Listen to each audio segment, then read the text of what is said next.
le César du meilleur acteur. Et puis on essayera un jour de faire une grande cantine gratos. Yes, we can. Serge Gainsbourg, bonjour.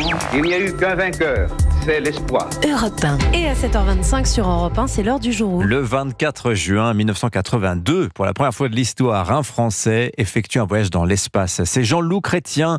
Il a alors 43 ans lors d'Autriche et sa mission va durer 8 jours. Oui, Jean-Loup Chrétien part rejoindre la station spatiale soviétique Salyut 7 avec 2 collègues russes. Sa mission s'appelle PVH, premier vol habité. Découverte de l'apesanteur, du bleu de la Terre, du noir du cosmos. Le 1er juillet 1982, une liaison est établie avec Jean-Loup Chrétien dans l'espace. Tendez l'oreille. On est actuellement en plein centre On arrive en Mongolie, on va arriver au-dessus de la Mongolie actuellement. On a passé la France il y a 10 minutes à peu près. Il y a beaucoup de travail là-haut parce que l'objectif de la mission est d'abord de mener des expériences à bord. C'est la toute première fois, 12 expériences de biologie, de médecine que réalise Jean-Loup Chrétien. Un record, dit alors l'expert d'Europe 1 Bernard Chabert. C'est une expérience scientifique absolument ahurissante qui vient d'avoir lieu.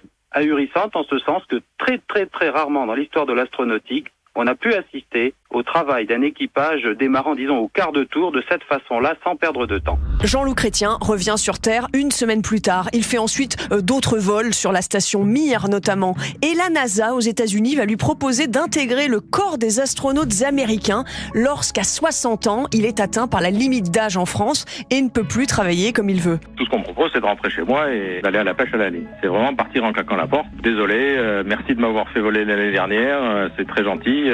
Au revoir, à bientôt. Donc la NASA m'a proposé de rester ici, de continuer donc ma carrière d'astronaute. Il obtient la nationalité américaine, commence une nouvelle carrière avec le rêve de remonter là-haut et d'aller un jour sur Mars. C'est ce qu'il confie en 99 sur Europe 1.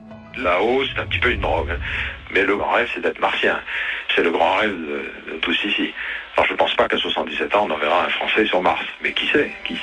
Jean-Loup Chrétien quitte ses fonctions à la NASA plus tôt que prévu après la chute d'une caisse qui va lui briser les vertèbres. La planète Mars, 20 ans plus tard, l'homme n'y est toujours pas et ce n'est pas pour tout de suite, mais qui sait, peut-être dans 20 ou 30 ans. Merci Laure d'Autriche. Merci à toutes les équipes des archives d'Europe 1. Réalisation Sébastien Guidi.